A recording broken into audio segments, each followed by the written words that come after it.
네, 그러니까 권리 분석 중에 우리가 체크를 해야 될 것들이 몇 가지가 있는데 네. 지난 시간에는 우리 최우선 변제권에 대해서 알아봤고 이제 바로 이어서 우선 변제권에 대해서 오늘 알아보도록 하겠습니다. 그러니까 여러분들 권리 분석을 하면서 조금 우선 변제권, 최우선 변제권 얘기를 많이 책이나 어떤 영상들에서 들어보실 텐데 오늘 이 영상으로 인해서 우선 변제권이 어떤 건지 정확하게 알고 가시기를 바랍니다.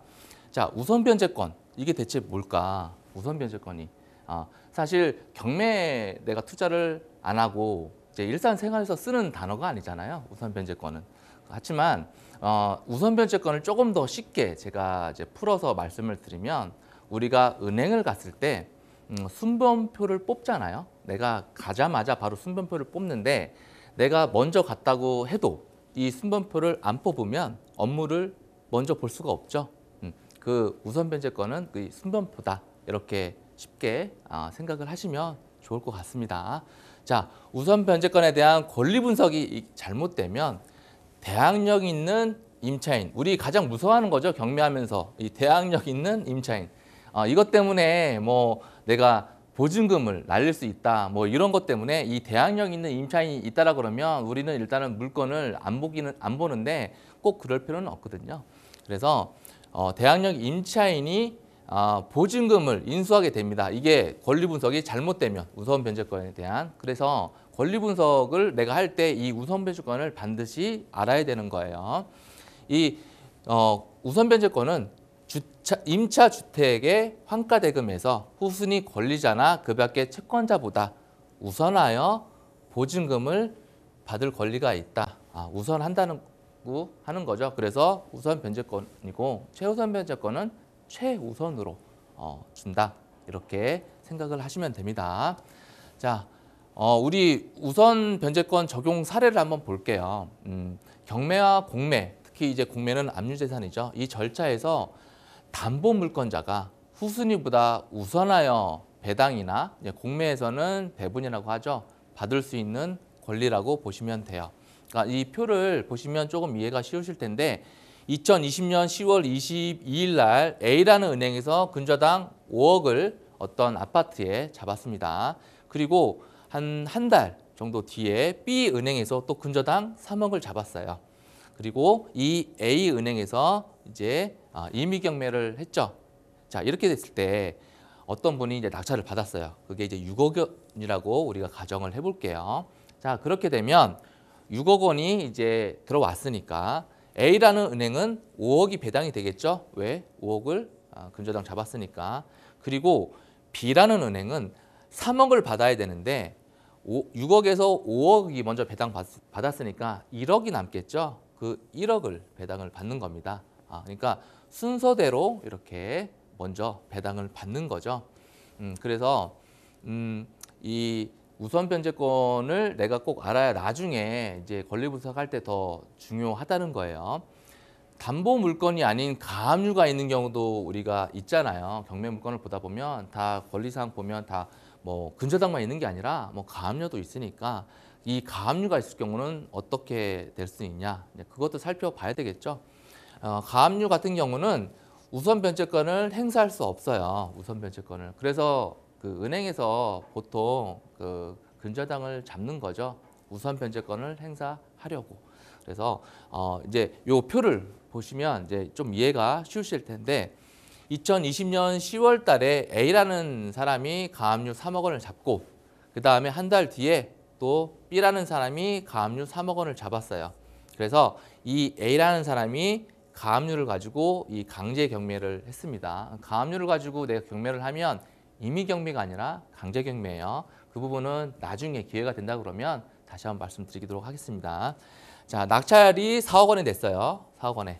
그러면 이게 어떻게 될까요? 아까 예를 들어서 근저당이라고 한다면 이게 가압류가 아니라 근저당이라면 금액은 같고 뭐 3억을 먼저 A가 가져가고 또 나머지 이제 4억 중에 3억을 가져갔으니까 1억이 남았으면 이 1억을 가져갈 텐데 이건 근저당이 아니죠.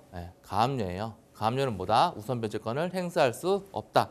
그러면 안분 배당이 됩니다. 나눠서 배당이 되는 거예요. 그러면 각각 2억씩 배당을 받아요. 2억씩.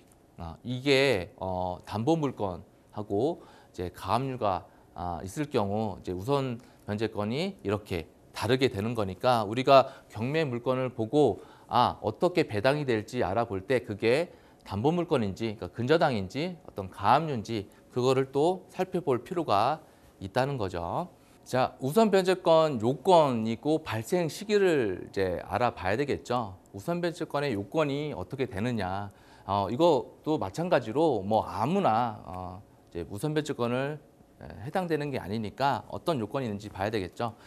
대항 요건 중요해요. 대항 요건과 이 확정일자를 갖춘 임차인은 후순위 권리자나 그 밖의 채권자보다 우선하여 보증금을 변제받을 권리가 있다. 그러니까 여기서 이 대항 조건하고 확정일자 이게 갖춰야 된다는 거죠.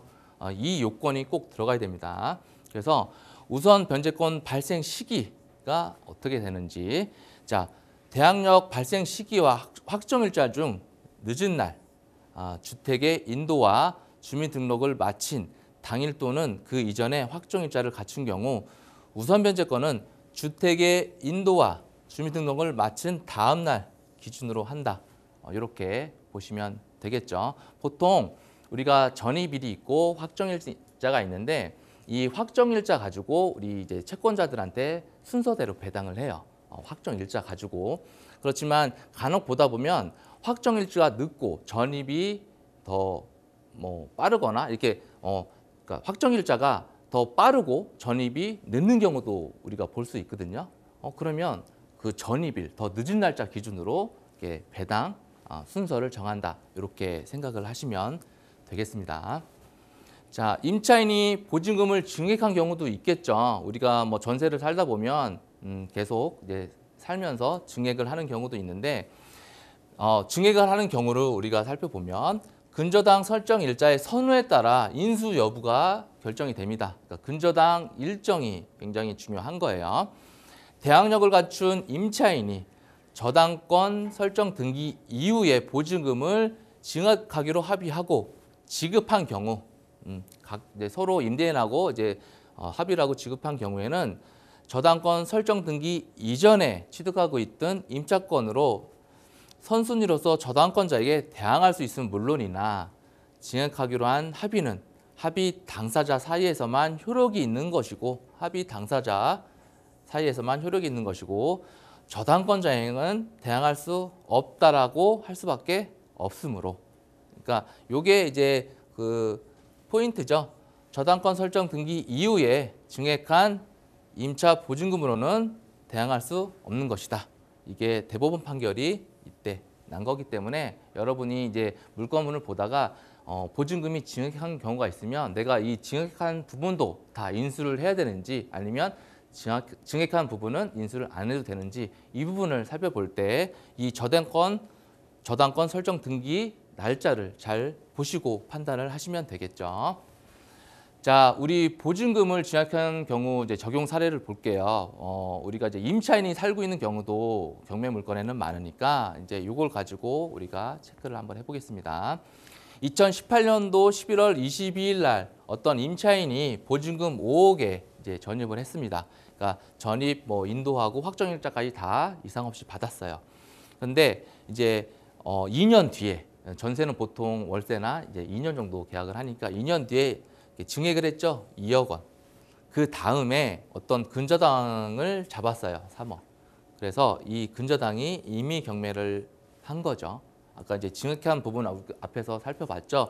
이런 경우는 어떻게 될지 그 사례를 우리가 이제 보는 거예요. 낙찰 가격이 8억이라고 한다면 임차인은 얼마를 배당받을까? 증액한 2억 원에 대해서 확정일자를 받은 경우는 배당이 됩니다. 하지만 증액한 2억 원에 대해서 확정일자를 받지 않는 경우는 이게 배당 안 되고 낙찰자가 인수를 해요. 그러니까 이 증액한 물건이 있다. 내가 경매를 물건을 이제 보다 보면 이렇게 보증금을 증액한 물건이 있다고 했을 때는 이 확정일자가 받았는지 확정일자가 받지 않았는지에 따라서 내가 추가로 인수를 해야 되는지 인수를 하지 않아도 되는지 이렇게 판단할 수 있으니까 여러분들이 꼭 이 우선 변제권에 대해서 좀 자세히 파악을 하고 경매 입찰을 준비를 하셨으면 좋겠습니다.